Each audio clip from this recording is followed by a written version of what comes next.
warahmatullahi wabarakatuh.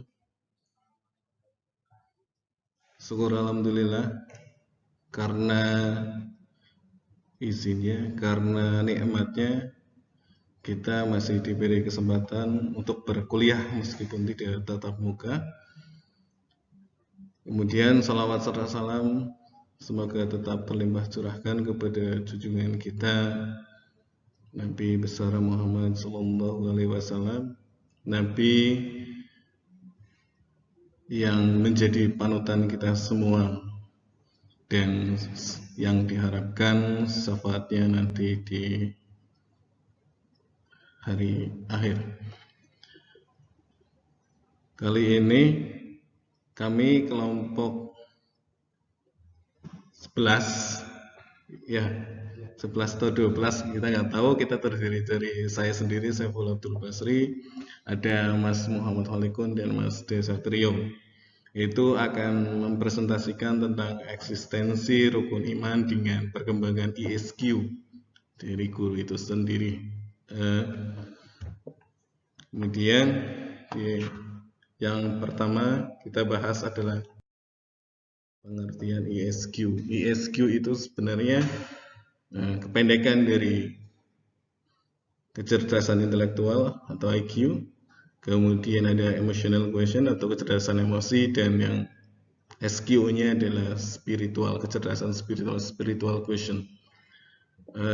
Ini semua ISQ itu harus kita miliki sebagai calon guru dan apalagi yang sudah menjadi guru. Kecerdasan ini harus satu sama lain itu saling membutuhkan, saling melengkapi. Jadi tidak hanya kecerdasan intelektual saja, kecerdasan emosi juga sangat diperlukan, apalagi spiritual sebagai guru agama. Ada satu kata-kata dari Umar bin Khattab, itu mendefinisikan orang cerdas itu bukan orang yang mampu membedakan antara yang baik dengan yang buruk, melainkan orang yang bisa mengetahui mana yang terbaik di antara dua kebaikan dan di mana yang terburuk di antara dua keburukan. Itu dari Umar bin Khattab. Kemudian pengaruh keimanan terhadap spiritual guru. Yang pertama itu kecerdasan rohani, kecerdasan rohaniyah, kecerdasan yang bertumbuh pada ajaran cinta atau mahabbah. Cinta yang dimaksud adalah keinginan untuk memberi dan tidak pamrih atau minta imbalan. Cinta bukan komoditas, tetapi sebuah kepedulian yang sangat kuat terhadap moral dan kemanusiaan.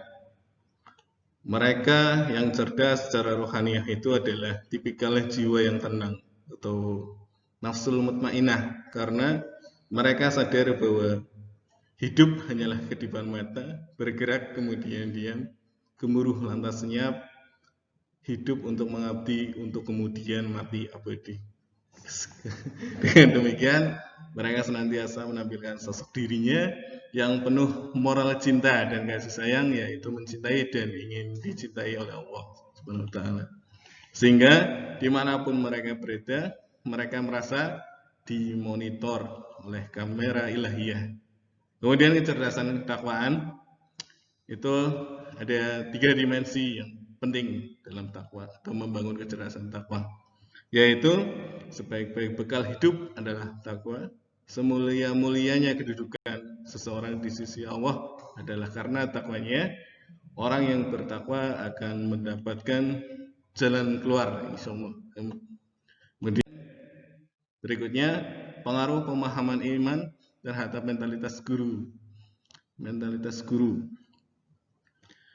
Mentalitas profesi atau mentalitas guru yang harus dimiliki guru adalah yang sabar, bisa menjadi sahabat, konsisten dan komitmen dalam bersikap, bisa menjadi pendengar dan penengah, rendah hati, menyenangi kegiatan mengajar, memaknai mengajar sebagai pelayan bahasa cinta dan kasih sayang, hargai proses, visioner dan misioner. Ini harus dimiliki seorang guru. Mentalnya harus terbangun sehingga bisa menjadi guru yang profesional dan mampu mencerdaskan bangsa. Kemudian narasumber berikutnya yang akan mempresentasikan poin berikutnya. Kali ini ada Mas Malikun, kepadanya waktu dan tempat saya persilahkan.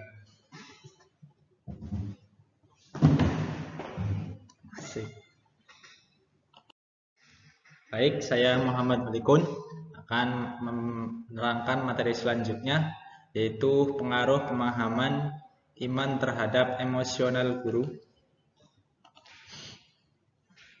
Seorang pendidik harus memiliki kemampuan mengelola dan mengontrol diri dalam mendidik peserta didik dengan baik. Seorang pendidik yang memiliki manajemen diri yang baik biasanya memiliki kecerdasan emosi yang baik pula. Jadi seorang guru harus bisa mengontrol diri sendiri dan menjaga serta bisa memanajemen diri yang baik. EQ, emotional quotient, adalah serangkaian kecakapan yang memungkinkan kita melapangkan jalan di dunia yang rumit, yaitu aspek pribadi, sosial, dan pertahanan dari seluruh kecerdasan akal sehat yang penuh misteri dan kepekaan yang penting untuk berfungsi secara efektif setiap hari. Kemudian ada konsep spiritual dalam pendidikan Islam. Spiritual merupakan suatu kondisi psikis yang telah mengalami proses pembangkitan semangat sehingga seseorang benar-benar memperhatikan jiwa dalam kehidupan yang pada gilirannya tidak dapat bersikap mandiri, proaktif, berprinsip yang benar, berperilaku sesuai nilai, dan dapat membangun hubungan baik serta menghargai orang lain. Kemudian ada kompetensi kepribadian guru pendidikan Islam.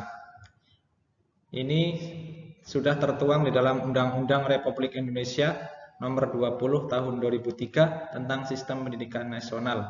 Dalam penjelasan atas Peraturan Pemerintah Republik Indonesia Nomor 19 Tahun 2005 tentang Standar Nasional Pendidikan, Pasal 28 butir B, bahwa kompetensi kepribadian guru adalah kemampuan kepribadian yang mantap, stabil, dewasa, arif, berwibawa, menjadi teladan bagi peserta didik, dan berakhlak mulia.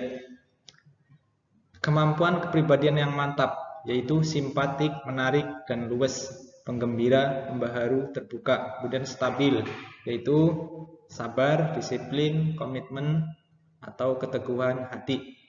Kemudian dewasa yaitu sederhana dalam bertindak, rela berkorban.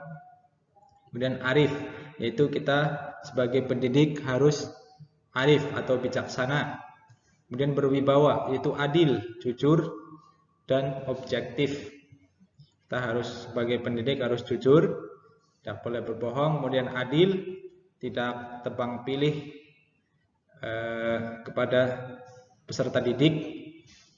Kemudian menjadi teladan atau menjadi teladan kepada peserta didik.